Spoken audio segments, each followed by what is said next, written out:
मित्रांनो नमस्कार. मी आपला शेतकरी मित्र किशोर भुरे. पुष्कळ जणांची कमेंट होती की आपण जीवामृत जे बनवतो तो शेतीला कसं सोडतो बा, किंवा ज्या काही स्लरी बनवलेल्या आहे आपण औषध त्या कशा सोडतो बा. तर म्हणून एक असा शॉर्ट व्हिडिओ मला दाखवत आहे समजण्यासाठी. तर हे बघा मित्रांनो, हे आहे जीवामृत. हे आता आपण हे आता हे 3-4 दिवसाचंच आहे जीवामृत.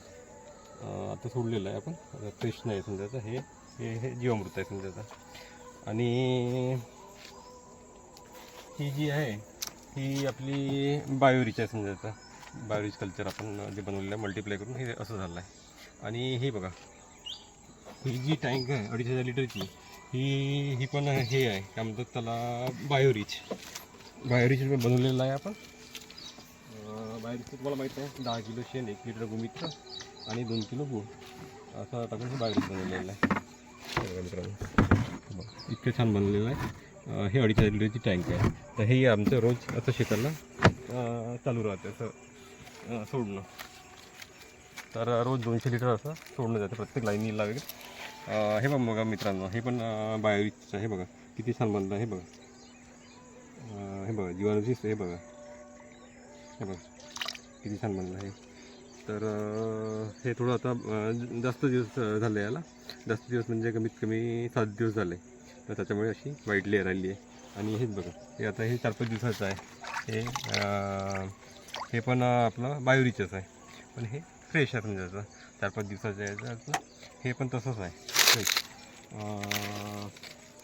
हे सर्व ते आहे. हे बघा, हे पण बायोरिच आहे. हे पण फ्रेश आहे. हे बघा एकदम फ्रेश, म्हणजे हे 4-5 दिवसातलं असं फ्रेश राहते. आणि आपण सोडताना पण आपल्याला जर फ्रेश 3-4 दिवसातलं जर सोडलं तर त्याचे रिझल्ट पण चांगले येते आपल्याला. तर तुम्ही जर बनवलं तर आपलं कसं आहे, 2 दिवसात तयार होते बायोरिच. किंवा उन्हाळ्याच्या दिवसात थोडं दमट वातावरण राहिलं तेव्हा 2 दिवसात तयार होते. आणि थोडंसं जर हिवाळा जर राहिला, थंडी राहिली, तर 3-4 दिवस लागते समजायची. तर बघा मित्रांनो, जीवामृतला आपल्याला 7 दिवसाचं राहते जीवामृत.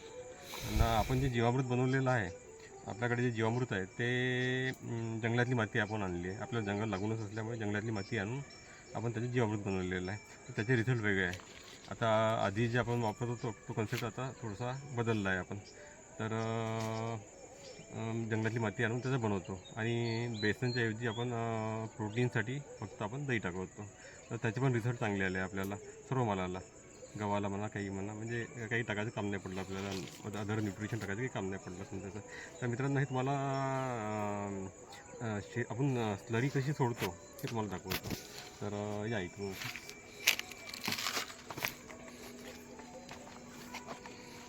हे बघा मित्रांनो, हे आता आपण जीवामृत बनवलेलं आहे. इथे आपण फक्त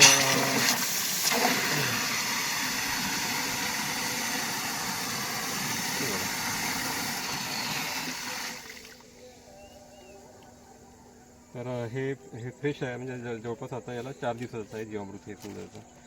तर हे बघा मग आपलं ही पाईपलाईन समजायची, असं दाखवू का? ही आपली पाईपलाईन. तर या इकडे.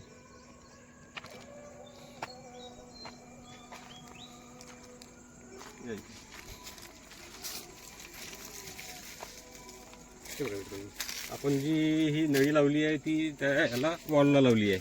या वॉलला ही नळी लावली आहे. तर ही नळी आपण कोणत्याही याला लावू शकतो. जसं आता आपल्याला जर जीवामृत सोडायचं आहे, आपण ही नळी जीवामृतला लावायची. हे बघा, हे जसं आपण जीवामृतला लावली, कॉक फिरून घ्यायचं, आपलं सुरू झालं. बघा जीवामृत सुरू झालं आपलं.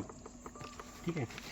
मग आपल्याला जर हे जायचं राहिलं, बायोकल्चर जायचं किंवा बायोरिच जायचं राहिलं, तर हीच नळी आपण त्याला लावून द्यायची. कशाला? आपल्या मोठ्या टँकला, म्हणजे बायोरिचसाठी.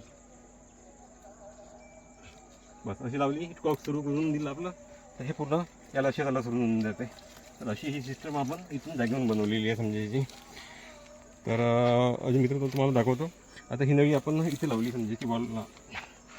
तर ही नळी सरळ नदीत, आपल्या जे आपलं सेक्शन आहे, फुटबॉल जो आहे आपला मोटारचा आहे, त्याच्यात आपण टाकलेलं आहे. या मित्रांनो दाखवतो. हे बघा, या पाच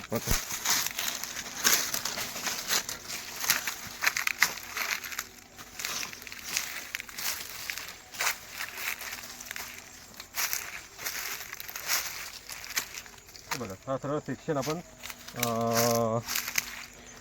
सेक्शन आपण जी आपली ही आहे मोटार नदीतली त्याला लावलेलं आहे, म्हणजे त्याचं इन्सर्ट केलं आहे समजा त्या सेक्शनमध्ये.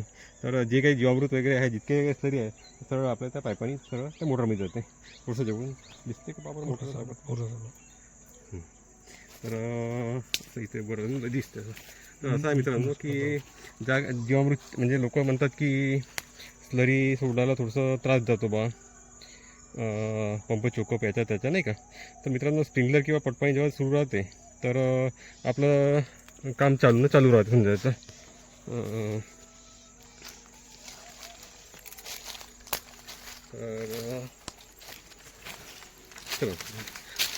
तर तुमच्याकडे पण असं जर असेल नदीवरची सिस्टम किंवा बोरची पण सिस्टम, बोरवर जसं आपण व्हेंचुरी लावतो, तर व्हेंचुरी न लावता आपल्याला कसं आहे जास्त क्षेत्र असलं तर फास्ट द्यायचं राहते आपल्याला. एका तासात वगैरे 1.5 तासात पूर्ण क्षेत्र झालं पाहिजे, तर आपण व्हेंचुरीन तितकं देऊ नाही शकत. तर ह्या याने पण असं फास्ट काम होऊन जातं समजा. आणि जी काही थोडीशी त्यात कार आली की जीवावृत्ती स्लरी थोडीशी जाडसर राहिली, काही काडी कचरा राहिला तो पण हळूहळू निघून जातो पूर्ण. म्हणजे स्प्रिंकलरला वगैरे काही प्रॉब्लेम येत नाही समजा त्याचा. ड्रीप आल्यासाठी ते वेगळं झालं. फक्त हे आपण जे स्प्रिंकलरने देत आहोत तर ह्या गोष्टी आपण आरामशी सोडू शकतो. तर मित्रांनो हे जे स्लरी देतो याचे रिझल्ट वेगळे येईल आपल्याला. जसं आमचं पूर्ण मोटारी जर सुरू झाला इकडल्या आणि तिकडल्या, तर पूर्ण शेताला आपली स्लरी जे काही जीवाणू कल्चर आहे ते आपण इथून रोज सोडू शकतो समजायचं. तर असं आमचं नेहमी कंटिन्यू चालू राहतं समजायचं. तर याचे रिझल्ट पण खूप चांगले आहेत मित्रांनो. तुम्हाला जर सेंद्रिय शेती जर करायची आहे तर हा पायाभूत गोष्टी ह्या हव्या. तर याच्याशिवाय शेती होत नाही समजा याची. तर मित्रांनो तुम्ही पण असा प्रयत्न करा आणि सेंद्रिय शेती कास करा. धन्यवाद मित्रांनो.